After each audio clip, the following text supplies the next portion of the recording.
So one of the really big questions is, how do we deal with accidents? And do we report them? Do we report them publicly? Do we report them quietly? Do we hide them? And this will have a big impact on how AI is deployed, and if there's a role of states or governments in requiring these disclosures. Hi, I'm Chris LeBrun, your host of the Wholistic Productivity Podcast. As someone who's never been afraid of dreaming big and going for it all, I often find myself with a lot on my plate. I'm a husband and father, a nonprofit fundraiser, and an entrepreneur. What I've realized is my view of productivity was pretty toxic.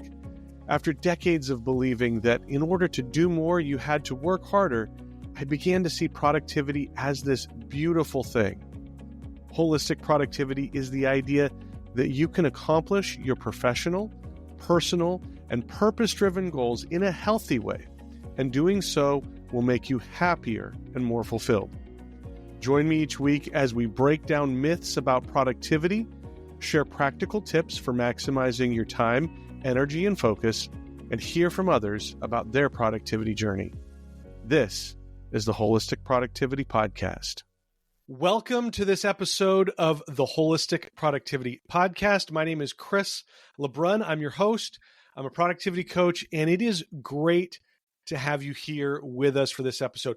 I'm super excited about our guest tonight. We're going to dive into that in just a second, but I want to start off I don't know where you are today, not physically, but more mentally. And if you're listening to this show, if you're watching it on YouTube, it's probably because you have dreams, you have goals that you are chasing, and sometimes that can be rough. Sometimes it can be challenging.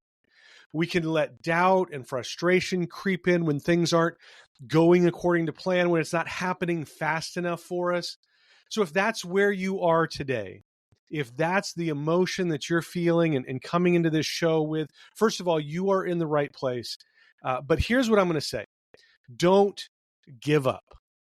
Just keep going. I can guarantee you that it will be more frustrating and depressing and unfulfilling if you are not pursuing your goals. And that is something that I know for certain because I've been there. So do what you need to do. Find somebody that you can talk to. Maybe it's a trusted friend. Maybe it's another entrepreneur or another person that is going after the same thing that you are doing. There is strength in numbers. I'm happy to jump on a call with you. We can have a free strategy call just to see where you are in your goal journey. I'm happy to do that for you, and I'll put a link in the show notes where you can sign up for that. But please do not give up. Success does not happen overnight. So keep going. It will be worth it in the end, I promise you. So with that said, we're going to dive straight into our conversation because, like I said, I'm just so excited to talk to our guest and to talk about this subject, which I think is very relevant for most all of us today. My guest tonight may be the smartest person that will ever be on the podcast. Dr. Dewey Murdick.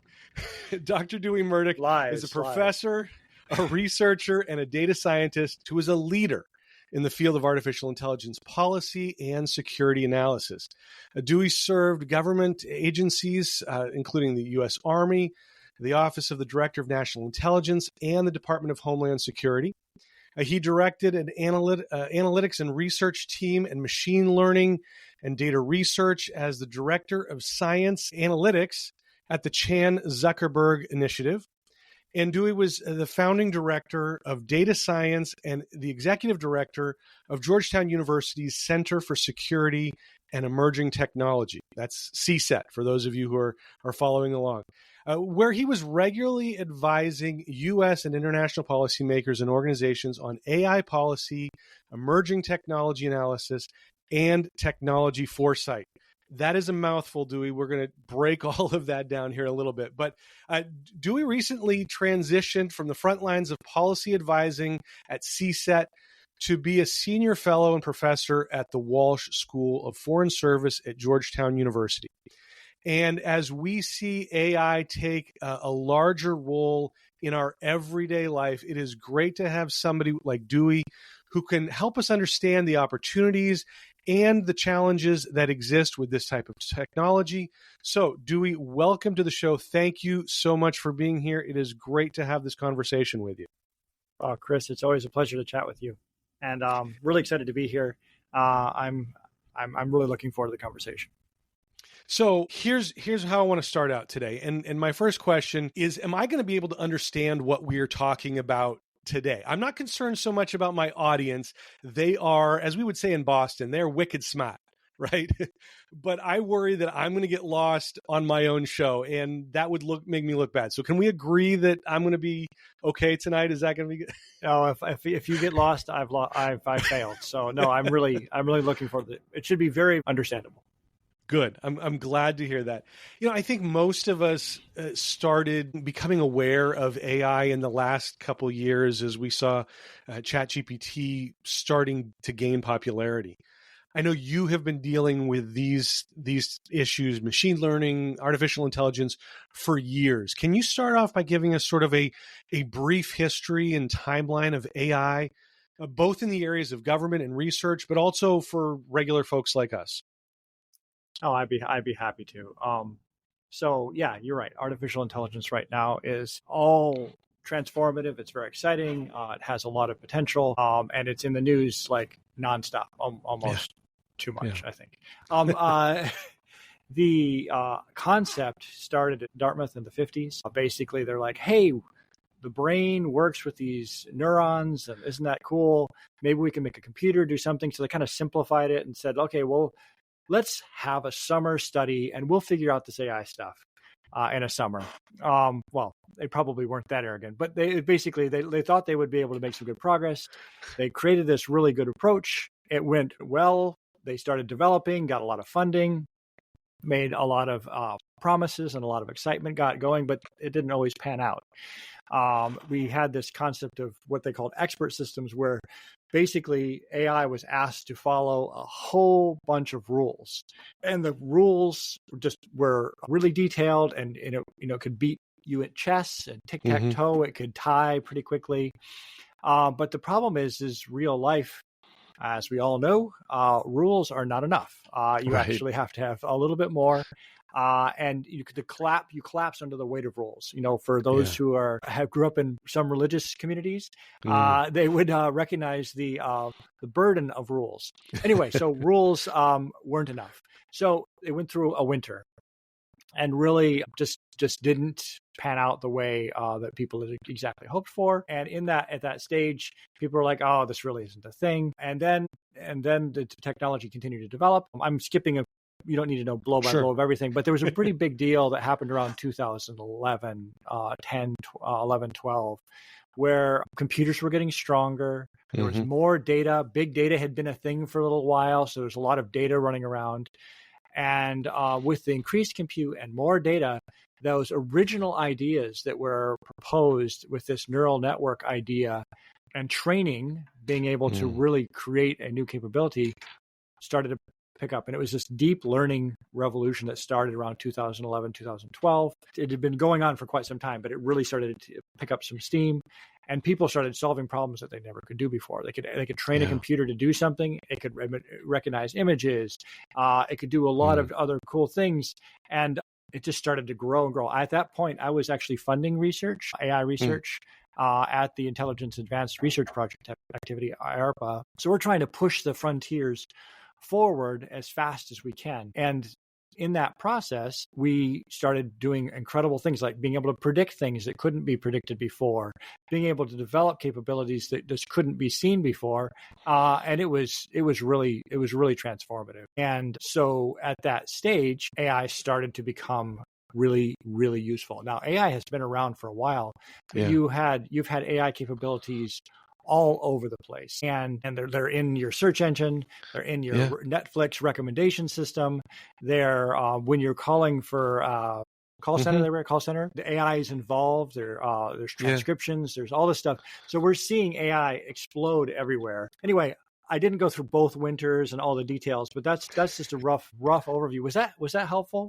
Yeah, absolutely. And I think you're right. We have seen, I think even before we knew that AI was out there, we were seeing that without knowing what it was. You know, like you said, Mm-hmm. all of these Netflix recommendations, that's been around for a lot longer than I've known about ChatGPT. And we just sort of Exactly. took it for granted. So I think there has been a lot of those things that we've sort of missed in terms of understanding that this is an AI at work. Yeah. You've been in. Oh, go ahead. Oh, I was just going to say, nowadays you've got like AI like running over crops. They have UAVs running over the crops, you know, killing individual weeds, determining what fertilizer quantities need to be at each particular place. You've got just an incredible amount of really great ideas that are coming online. And I just thought it might be helpful to say one more thing about this, because AI, there's large language models, which is ChatGPT, Claude, Gemini, which are basically all trained on predicting words. You take all the words in the world and you hide a word from it and say, what word do you think should go here? And it predicts it. And then you check whether it got the right word or not. And you score it. Good job. You predicted the right word. So all these large language models are entirely based on this word prediction core capability. And that's large language models. There's a lot of other, like reinforcement learning as a robot, learning how to do things, for example, over and over by failing and falling down and getting back up and falling down. And it slowly learns like a child learns. There's supervised learning where you're showing it things and say, learn this. And then there's unsupervised, it's like, just go figure stuff out yourself. Anyway, I just think it's really important to recognize that there's a lot of different methodologies out there. Right. And I think that is a great point, because like I said, for most of us, it's the AI that we don't recognize as AI, and then it's ChatGPT, and that's all that most of us are used to. But you've been involved in high-level policy advising. What are some of the things that Washington is wrestling with that would impact us sort of as everyday citizens and in our daily life? I know you've testified to Congress on Capitol Hill, and what are some of those issues that you guys were wrestling with there in Washington? Yeah, so one example is harms. So a couple people have committed suicide using large language models. There was one in Belgium that the AI slowly convinced the person that they were really worried about the climate, they were worried about the world, and it started suggesting that maybe the best way is to use less resources, and maybe he could end his life. And terrible problem, and he ultimately did. A child also did. So these are graphic, big, huge issues, but the reality is these kind of harms need to be known. Yeah. Does the government or companies willingly disclose these harms, or are they not required to disclose them? For example, for a while there was a Tesla issue. If you were driving in Arizona behind a white semi-truck, people would get into pretty serious accidents because the optical sensors on the Tesla couldn't see the white truck in front of it against the white sky, and and because it didn't have LiDAR, a laser type approach, it couldn't see anything. So one of the really big questions is, how do we deal with accidents, and do we report them? Do we report them publicly? Do we report them quietly? Do we hide them? And this is a big will have a big impact on how AI is deployed, and if there's a role of states or governments in requiring these disclosures. That's one.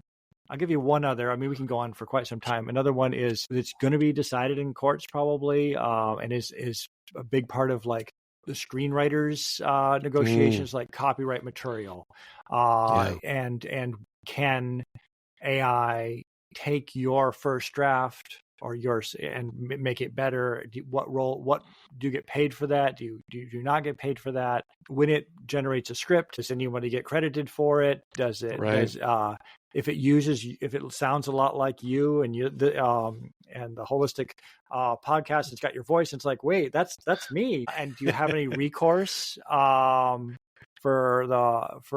fight that, that blatant copying of the Wholistic Productivity Podcast? I don't know. So these are big issues for people who create material. I doubt that Congress is worried about my show being copyright infringed, but it's nice to know that they're looking out for the little guy, right? I mean, but no, you bring up some really good questions, and I'm glad that they are looking at those. I think there are a lot of ethical issues around AI. And, one of the questions I was going to ask later was, I think it's appropriate now, who sort of owns that responsibility? Is it the big tech companies like Meta or OpenAI? Is it the government? Is it us as individual users? Because, there should be some level, I think, on me, on how I'm using it. But where does some of that responsibility actually lie?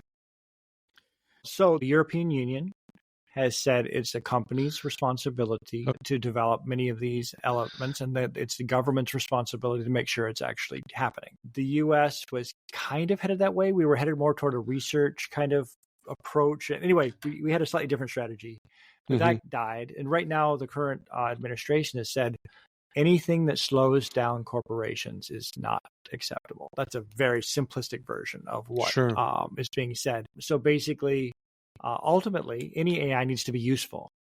So it needs to have some kind of performance measure. It needs to not tell you rubbish, because otherwise, why would you use it if it's completely? Right. I mean, if Netflix kept suggesting films that you have no interest in watching, you would stop using the recommendation system. So there's a utility function.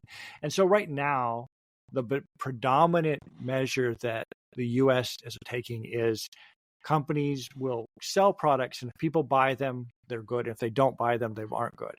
So there is some evaluation of that, but if it, has, like social media did, it has like a massive impact on the suicide rates of teenage girls, and you can't see that immediately, there's really no recourse for that. And that's where we are right now. States are trying to fill in that gap. But right now it's a Wild West, land grab, see if you can strike it rich in the hills of them are mines. Yeah. And that seems on the surface to be very problematic, because at the speed in which technology changes, and I think we've seen this with social media, we've seen this with probably broadcasting back in the 50s and 60s, any type of technology that comes out, it is certainly the internet in the 90s, right? The government is always going to be slower than the technology is to catch up with some of the regulations. I don't remember exactly all the details, but I know some of the first internet policies were actually put in place well after the 2000s. And, just not that long ago, some of these issues were finally being addressed, and the internet had been around for decades. So, and it's true with aviation.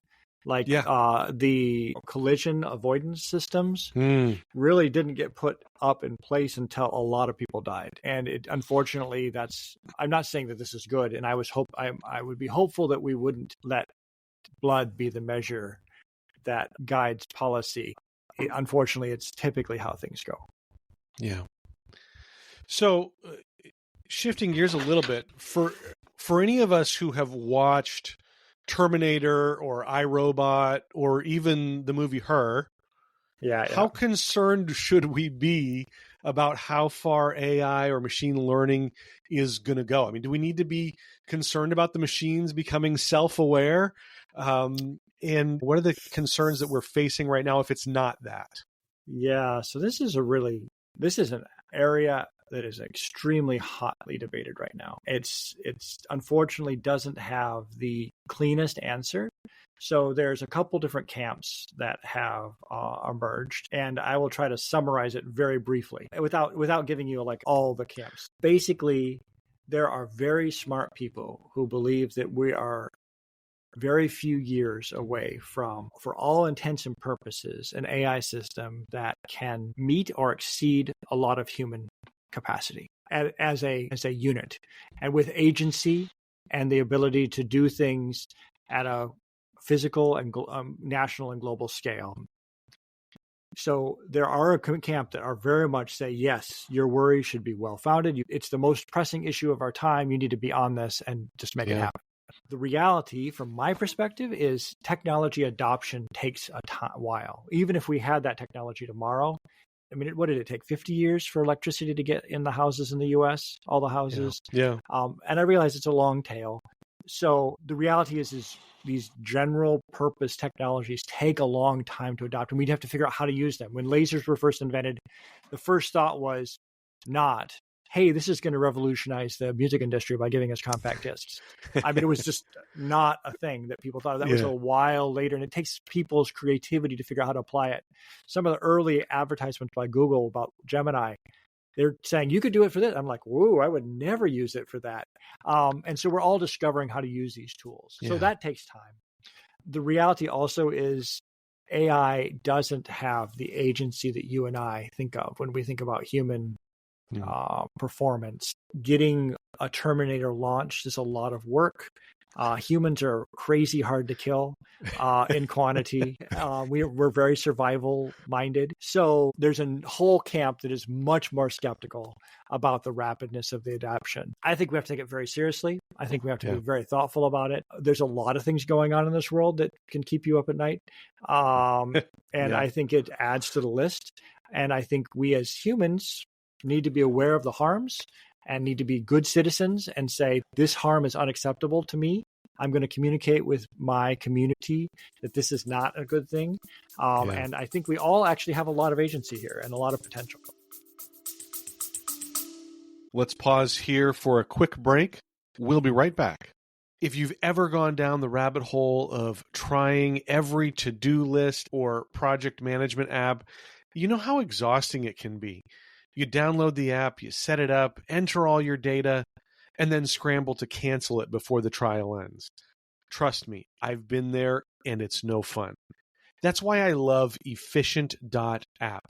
Alex and Andra, a husband and wife team, have spent over a decade testing and reviewing software of all types so you don't have to. Calendars, project management, banking, planners, email marketing, you name it. They've covered it with honest reviews and side-by-side comparisons. And they don't sugarcoat it. If a tool isn't worth your time, they tell you straight up.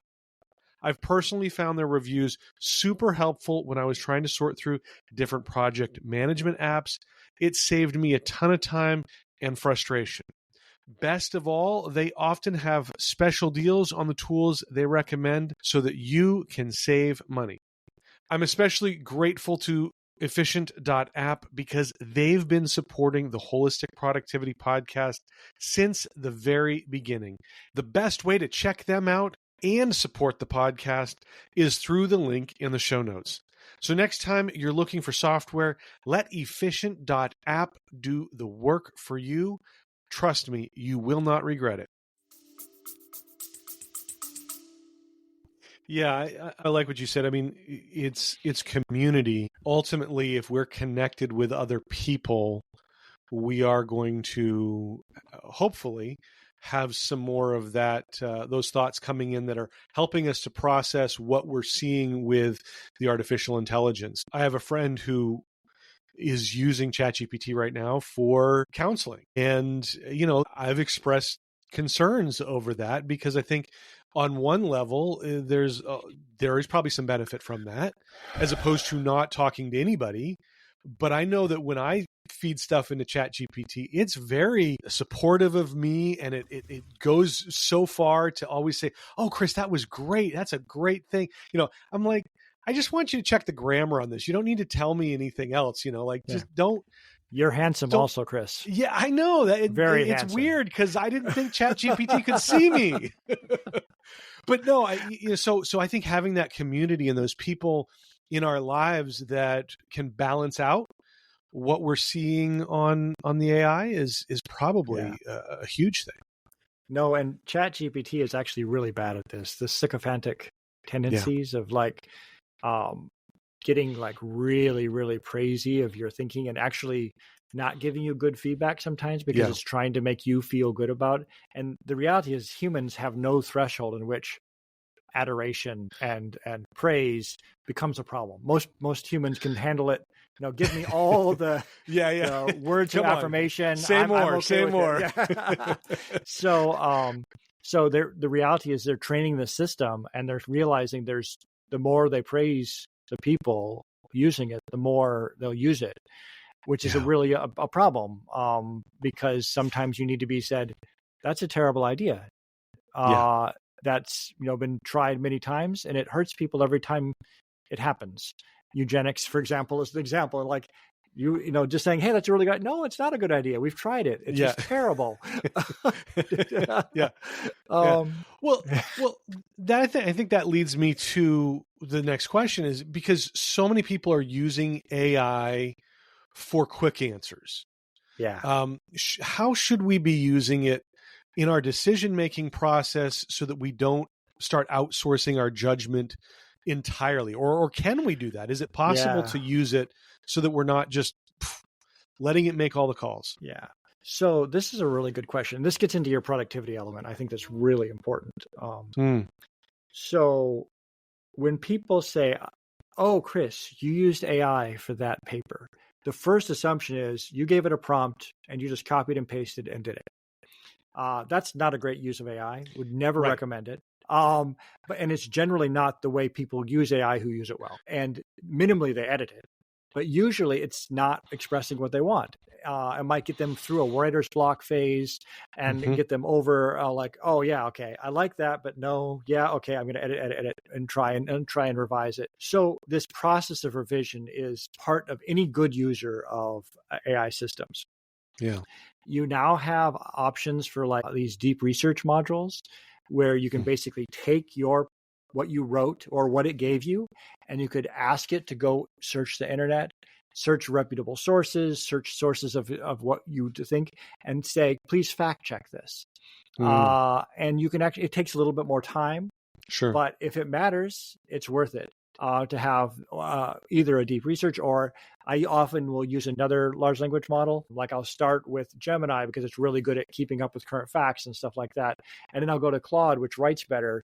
And I'll say, "Please criticize this." And, the prose, the flow, and then I'll ask it to do it, And so for things that matter, there is processes. My favorite query of all time is what I call opposing counsel query. In prompt in large language model. So after you've written your work, you feel really proud of it. You say, "What would my enemies say about what I just wrote? How would they mock me? How would they deconstruct my arguments? How would they tell me that I was mistaken? My competitors, what would they say is the weakest part of this argument?" And you ask these kind of very specific kind of opposing counsel questions. And that, to me, it's really hard. It takes me a day. If I was just doing it myself, I have to write it, set aside for 2 days, and then come back to be able to do the opposing counsel thinking because I'm so into the moment while I'm writing. But with these tools, I can, with a very careful prompt, get an opposing counsel view, which is like game changing. Like, "Oh, wow, I hadn't realized I'd said that, and that could be taken that way." And the people who are, and I have specifics of like the people who are most critical of my work. And it says, "Yeah, they would eat you alive with this phrase because it sounds like you're saying this." And you're like, "Ooh, good point." And other times they'll say, like, "This is a terrible phrase." And you're like, "No, actually, I'm okay with that. They can beat on me all day, but I'm going to stand by that." Anyway, so I just think that from a productivity perspective and quality balance perspective, being able to find these kinds of good bag of tricks that you can really improve your quality. And it's still faster than you doing it yourself without any aided support, but it's worthwhile putting that into your workflow to make. And so when you're giving an estimate on your work, you can say, "This is how fast I can get to stage A. Now I need to include a stage B, which is criticism and critique and tear down." And that usually takes me a couple hours. So make sure you budget that time for that kind of work in your workflow. And it strikes me, you talk about people just putting things in, a prompt in, and getting a response and copying, pasting it. I hear about that from a lot of times students, whether it's my wife's students or my son's classmates or whatever. So obviously they're not fully thinking through this process. I've definitely seen ChatGPT come back with information that I knew was 100% false. They were making up stuff just completely, and I knew it, and I called them on it. But What are there some signs that some of us non-technical people could look for when we don't know that it's 100% false and just made up, or are we just left to kind of use it again as a fact-checking model?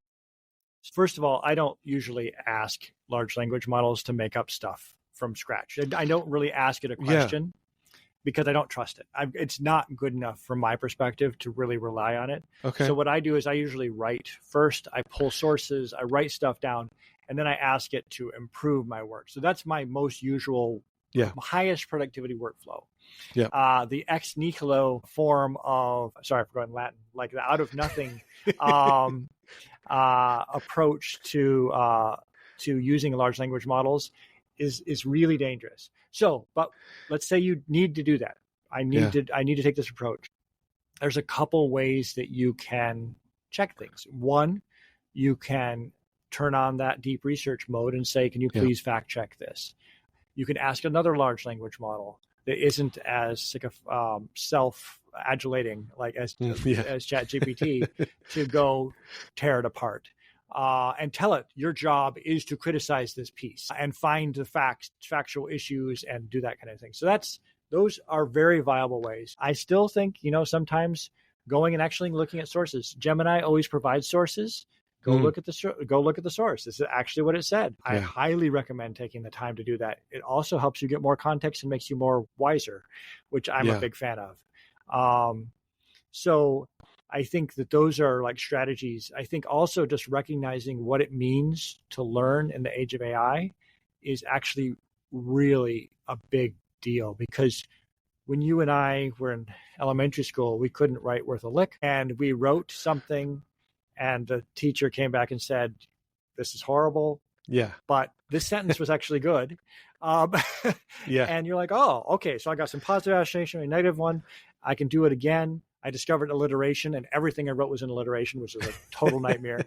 So I crawled up the skill level. But now with these language models, we can jump straight into like really impressive work that's beyond our skill set, let's say in a particular area. And I think we need to recognize, how do we learn in an area where we can actually ask questions about, like, this is a really useful thing. Ask questions about this fact. Hey, I noticed it said that Genghis Khan was from India. Was that really? I didn't realize that. Yeah, where did that come from? And can you please give me some sources and some information? Yeah. So turn your curiosity lever on and ask questions and say, okay, so is that really true? Charlemagne, what time again was this? I see references to things that don't make sense to me. And just ask those questions, and you will slowly, and then you can use other sources to kind of validate.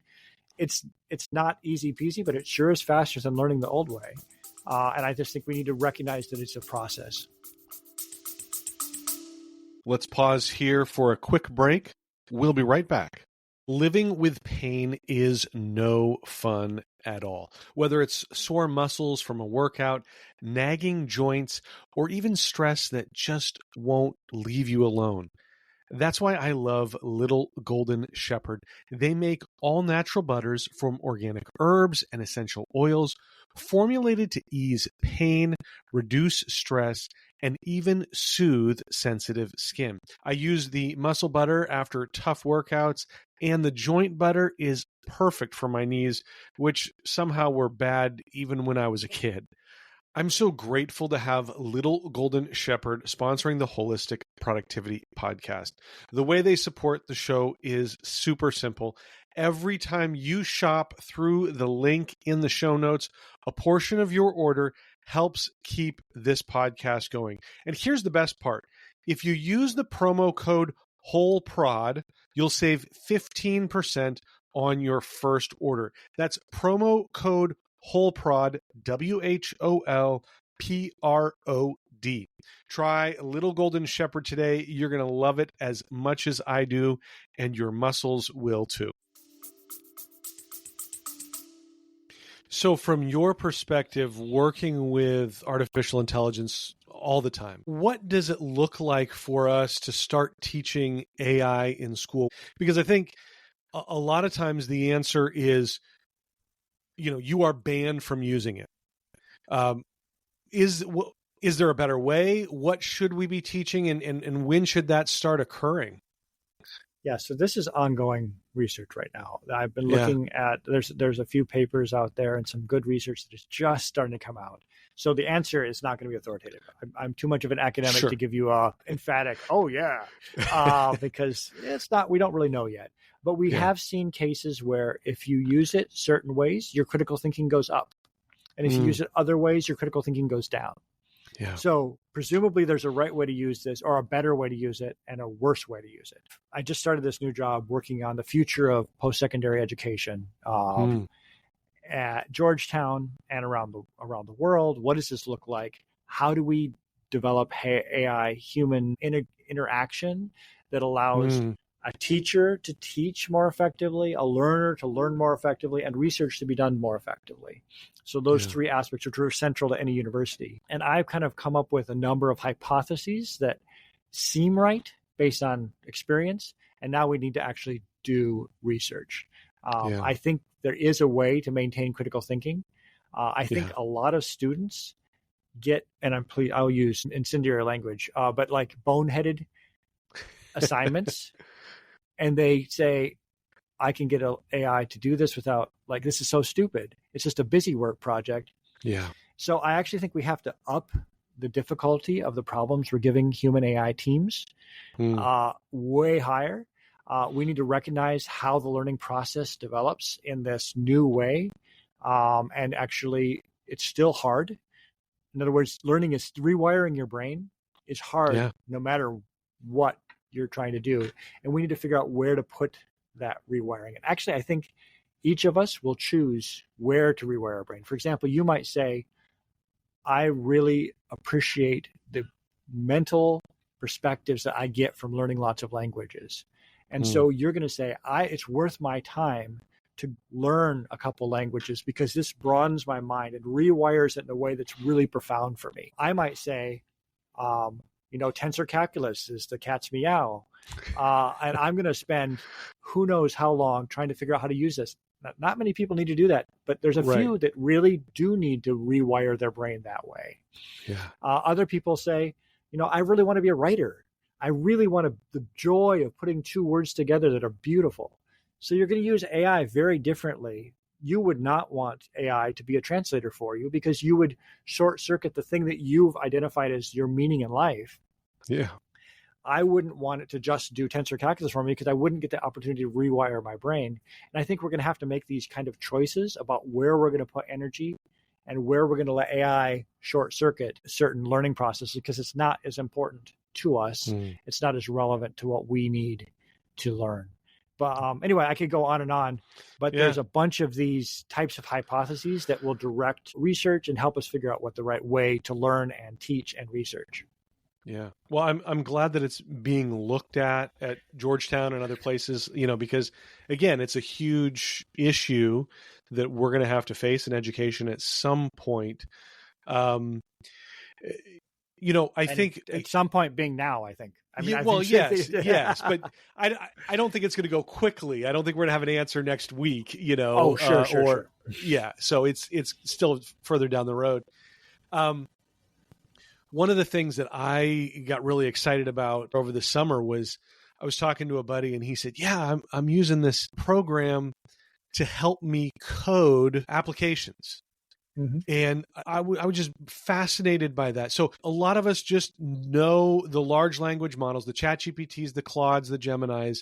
What are some of the other things that is being done out there at the individual level, not at government and research levels, but that maybe we don't know about that is possible out there for us to do today? I mean, the types of things that are obvious, but I think this coding is a huge deal, and I don't want to just leave it as coding because it's the most economically impactful application of large language models, hands down. Yeah. Because I was watching people who have never coded a day in their lives, creating like API axes to databases, integrating data, validating, code testing, running unit tests, making everything work. I mean, like, whoa, that's actually like real software development stuff. It's not just an if-then statement, right? Yeah. for me, I used to be a software developer, but I've been in management and other things. And it's been a long time. My skills have gotten pretty rusty. I needed a mathematical model for a forecast, and I'm like, Claude code gave it to me. I iterated on it, I revised it, and kept getting it right. And then suddenly I had a very good forecasting model that would have taken me probably 4 to 20 hours to write. And wow. I went out, 20, 30 minutes later, I was moving on to the next task. So this is a big deal. It has a lot of implications for researchers. It has implications for coders. It has implications for vibe coders, as they call it. It has implications for cybersecurity also, just to be clear, because there's some of those vulnerabilities can work their way in there, which is non-trivial. Anyway, so software is a huge issue. Yeah. Control for robotics systems, natural language interaction, the progress that is going on right now for robots to be able to understand tasks, be able to implement them, be able to recognize that that's an apple, and the apple goes in the refrigerator, or in the fruit stand, and the cottage cheese goes in the refrigerator, and unpack a bag. That was not possible without these large language models, because now they can actually allow you to see these kind of things. There's many layers of technology, but it adds a language understanding element that is pretty powerful. So those are pretty cool. I think, algorithmically, AI has been advancing for quite a while. So there's a lot of really cool things that can be done in space that couldn't be done previously. And allowing for autonomous, exploration of Mars again right now, instead of having, because these getting more and more autonomy into that space. Obviously the self-driving cars are fun and their own problematic issues. I've been using it to learn how to, do music and writing lyrics and writing music and being able to process music in interesting ways that and try new things with music that I couldn't do previously. Pretty revolutionary. There's new forms of art that can be done with this, much to the horror of some purists. But people often say that art, that's so sad because you just typed a prompt and you got it. But there are people who really work and actually do the human and AI meshing to create a whole new type of art form that is not casual and sterile and not cared about. So there's lots of different things like that. I'm sure I'm forgetting there's some really exciting ones in research, like being able to have research. A lot of theories right now, this hasn't really panned out immensely, but there are like AI that's helping researchers be more productive, automating research labs, we know that are actually running experiments with a human and allowing a human to have like 10 times the capacity that they could before. Yeah. You mentioned the art, and that's a discussion that my oldest son Chris and I have had, because he's an artist. He's probably one of those purists. And I said to him, one time when we were having the discussion, I said, "Okay, so I get your concern, but how do you look at Andy Warhol, who most of the work that he did was actually done by other people at the factory? I mean, he literally had other artists churning out Andy Warhol, quote unquote, pieces in his pop art style." To me, those are very similar in concerns, right? Because the Andy Warhol that I might have on my wall, I don't, by the way, but that may not actually have been painted by Andy himself. It may be painted off by Joe or Sally or whoever, So there's still some of that question around authorship and who is actually creating this. And I think I stumped him on that one. So that was a win for Dad on that argument, Yeah. I see you have Van Gogh in the back there. Yes. But Lego, so it's, it's Lego Van Gogh, but that's my preference of art, certainly is the Lego. But no, I think those are fascinating, and it's just amazing. With all of this advancement, the other concern that we hear is the humans are going to be losing jobs to AI. Is that a legitimate fear? I mean, with the coding, I could see how that certainly is problematic, although I think a coder is going to have a much easier time working with an AI coding platform than I would have. I haven't coded since BASIC in the 80s or 90s, right? But so are there actually concerns out there about humans being replaced by AI? And what can we do to protect ourselves, or even what do we need to be learning now to leverage AI as it becomes more prevalent in the workplace? I think, well, first of all, just a few thoughts about what we've said about jobs that will end. For example, radiologists about 10 years ago, or maybe were predicted to be not to have jobs any longer. They've still got jobs. Yeah. Now their jobs have changed a lot. Sure. And a lot of the rote reading and other kinds of x-rays and stuff like that have changed. Now I'm not a radiologist, so I'm reading about this. I would need to put a caveat on that. But I know that it's changing. So a simple jobs are going away. Now, what's an exact job that has gone away? Oh yeah, like a elevator operator. We don't have elevator operators anymore, but they've been replaced by receptionists and security guards who serve very similar functions with an automated elevator. Do we need more of them or less of them? I'm not exactly sure. If you count all the security guards after 9/11, they might actually be about the same. And I'm not sure we lost jobs to that. So first of all, just a recognition that, we've made a lot of forecasts before and they haven't always been right. I think, will jobs change? By all means. Like crazy, they're going to change. And I think the time horizon between changing, used to be 20 years, 10 years, 5 years. I think we're in the 1 to 2 year change rate right now. So if you're not creative, if you're not curious, creative. I don't mean to mean like an artist or something like that, but curiosity is really important. And with a little bit of how can I make this work? That kind of creativity and adaptable, you will suffer. You will be being chased by wolves in your job. Companies are dropping huge amounts of staff on bets that AI will help there with productivity, even before some of the evidence is available. So this is happening now. So yeah, it's real. Will we ultimately not need as many employees? Maybe. Now, the reality is our population is going down like crazy right now particularly in the developed countries.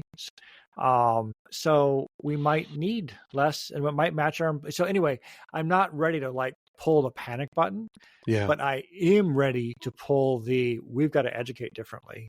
We need to educate for different time horizons. We can't, I went to school for 24 years before I entered the workforce. That's a long time. That's not going to work if we have every 2 year changing. Maybe it worked for a very small percent of the population, but not very many. And I think we have to really rethink our educational approaches. And I'm focused on post-secondary. I'm not an elementary school teacher. I'm not a high school teacher. So I want to be careful not to step on things I know nothing of. But I do think this is a really intense time. And you got to be awake. You got to be willing to learn new things. Being a purist of saying that, AI is of the devil, I will never touch it, probably will not work well for you. And it's better to try things and explore and figure out how to make it work for you. It's probably worth your time. Yeah, no, I think that's right. That makes sense to me. So what does the next 5 years look like? I don't even want to say 10 years. If you're looking at things changing in a couple of years, what is the Dewey Murdick prediction of what will happen in the next 5 years as in these advances in AI, whether that's industry, government, or for us as just individuals? Yeah, I think this is not a studied forecast. But just the kinds of things that I see, obviously agents in the next 1 or 2 years is going to be transformative. You'll have a bunch of agents working for you. I already have a few agents working for me. Very helpful, very productive way of getting work done. And those tasks are pretty basic still. And they're going to get increasingly more comprehensive. And so when you hire me for my next job, I might argue that you're hiring me and my agents. And I'm going to be able to do a lot more because I have a whole army of assistants that work for me, and I know how to orchestrate them and get stuff done better than another person who either doesn't have those agents or has not as good as I am with my getting work done. Yeah. Wow. So to me, that's one aspect. I think, robotics is making a lot of progress, and you're going to see, like I saw a robot folding laundry. Now we're talking about useful things. These are robots that I want. It's Rosie from the Jetsons. Yeah. It can fold laundry. It can do the dishes. It can not break my dishes. Yeah. It can, and then I have a Roomba cleaning the floors. Can it clean toilets? Okay. Now, man. Yeah. Speaking my language. Yeah. So I think, the wealthy will start having access to these kinds of things, and it will slowly or quickly, I don't know exactly how fast, get more approachable. The cost functions for robots that are part of our daily life. Autonomous systems in writ large are a big, increasingly part of what we will live and do every day, and we'll be very accustomed to using them as part of our daily life. So those are pretty not high risk forecasts. Yeah. I mean, those are very likely to happen. Will we never touch a shovel again? No, we'll probably have to touch shovels. Yeah. Will things go badly when power goes out or other kinds of things? Yeah, but I think this is the world that food production will increasingly get more automated. We'll have I've been to baristas now where the barista is entirely automated, and I saw no human. So this is going to become more frequent over the next few years. I think education will change a lot. What you expect to learn in school, what you expect to walk away with as a skill set. The world's ablaze with subscription models. I think education could actually become a subscription model where you've got partners who are working with you, coaches, professors, dons who are, you choose your tier, you choose your specialties, and you've now got a lifelong learning kind of environment. I don't know. Those are the kinds of things that I see coming over the horizon soon. Wow. Fascinating. This has been wonderful to have this conversation. I mean, we could probably go on for another hour or two talking about this because, again, I think they're so relevant. But thank you for being here. Thank you for having this discussion. It's neat to hear all the things that are coming down and to hear that the government is looking at some of these things and studying them, maybe not as quickly as we would like, but that they are looking at that. That's important. I like to end every episode with my guests by asking some questions. These were inspired by James Lipton, host of Inside the Actors Studio, and it's based on the Proust questionnaire. So, Dewey, I know you have seen these, and we're just going to go kind of rapid fire with them. You can take as long as you want, as little as you want, but we're just going to go through them. Are you ready? Ready. All right. What motivates you? I get excited when I'm working on interesting problems that make a difference in the lives of others. I'm really energized by working on challenges that no one knows how to solve that have real human impact. Yeah. What discourages you? Sabotage. Intentional, those intentional efforts that, slow progress based on self-interest. I don't know if have you ever seen the CIA's Simple Sabotage Field Manual? No, I haven't. No. It's really quite interesting to read. It was actually originally published by the OSS, and they have a field manual of how to be a saboteur in an organization. They say, make endless committee referrals, demand written orders for obvious decisions, write detailed instructions, haggling over precise word usage, advocating that we need to be cautious about this. We need to be reasonable to avoid being hasty. So this is a guide to how to subvert efforts. And it's often done because people are trying to stop progress because they have a self-interest in things not changing. And it drives me nuts. But it's a incredible manual to see. It's in its declassified form. It's a good read. I'll have to look that up on Audible and see if I can get that as an audiobook. See if put that on my wish list.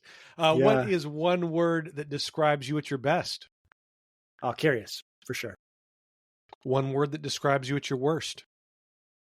Distracted. Other than family or work, what gives you purpose? I think it's really building community that supports each other. And this is often, but not always, in faith contexts, but it's also just everywhere I am. Creating spaces where people can grow, develop, is just really, really, really meaningful. What guilty pleasure brings you joy? Dark chocolate, maybe 60 to 90%. But more seriously, I think the other one is Chinese science fiction. I am over the moon for a good science fiction piece written by Chinese people with that background. It's just so much fun. Learning something about you right here, right now. How do you celebrate after a win? Taco Bell. Well, no, Taco Bell really is one of my favorite ways to celebrate a win. But also, just figuring out how to. This is me. I celebrate wins by figuring out what I did wrong, so I can do it better next time. It's kind of a downer, but that's generally what I find my brain doing. How do you bounce back after a loss? Quickly. I like that. And also remembering the grace that I've experienced and shared with others is a really powerful way to bounce back. Yeah. Who was the last person you expressed gratitude towards? Joanna, my wife. She edited my LinkedIn post this morning, and it made it way better. That's great. If you could go back in time, what would you tell your 25-year-old self? This is an interesting question. I think stop obsessing about yourself and your thoughts. Look at other people. Don't be a selfish person. 2, get help when you get stuck. Don't try to figure out everything alone. And 3, find and marry Joanna, now my wife, as soon as possible and be super nice to her. Yeah, that's awesome. Dewey, thank you again. This has been fantastic. I loved hearing your insight. It's always so incredibly informative and informational to talk to you, and fun as well. I mean, it's not just all about the learning, but I really appreciate you taking the time and sharing with us. And, trust me, in a year or 2, we're going to come back to this episode and we're going to see how many of your predictions came true. Okay. So we'll do a follow-up at that point, right? Yeah, no, I love eating crow. It's one of my favorite meals. No, thank you again for being here. Appreciate it. Yeah. Thanks so much. Really appreciate it, Chris. Well, that is our show today. Thank you so much for being here with Dewey and myself for this conversation.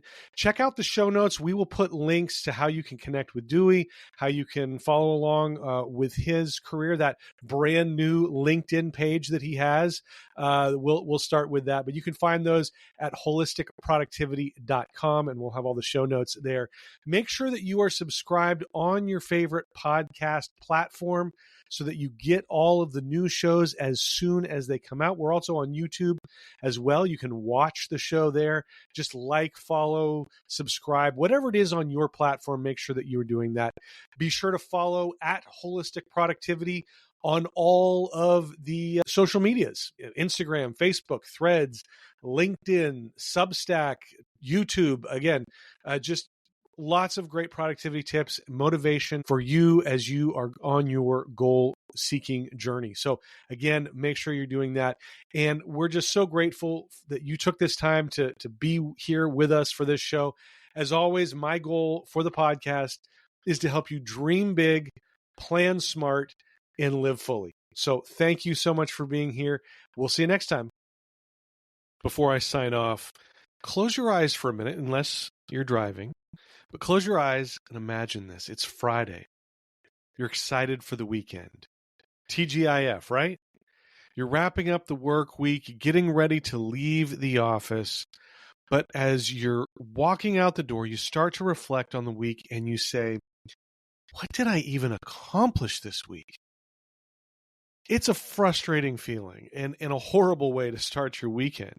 You know that you've worked hard all week, but you have little or nothing to show for it.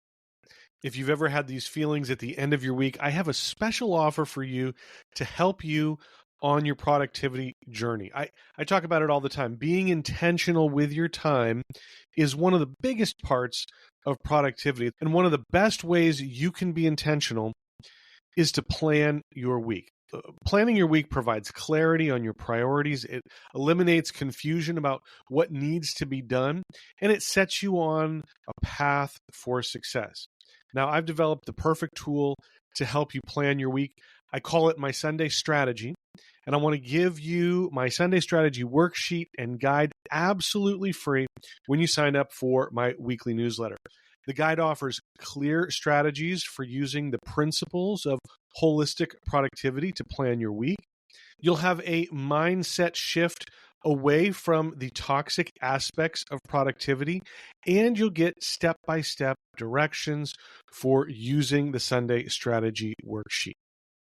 With my Sunday strategy, you only need 15 minutes each Sunday to plan out your entire week. It'll let you identify major projects and tasks that are coming up, assign those projects to specific days, and best of all, there are different sections for each area of your life: professional, personal, and purpose-driven, so you can reach all of your goals.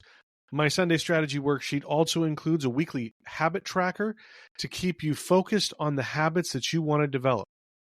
So if you want to avoid those Friday feelings of frustration and despair, you need my Sunday strategy worksheet. It's the perfect planning tool to help you build the winning strategy for your week. It's a resource you can come back to each day to keep you focused on reaching your goals, and it's an accountability tool to help you track your progress.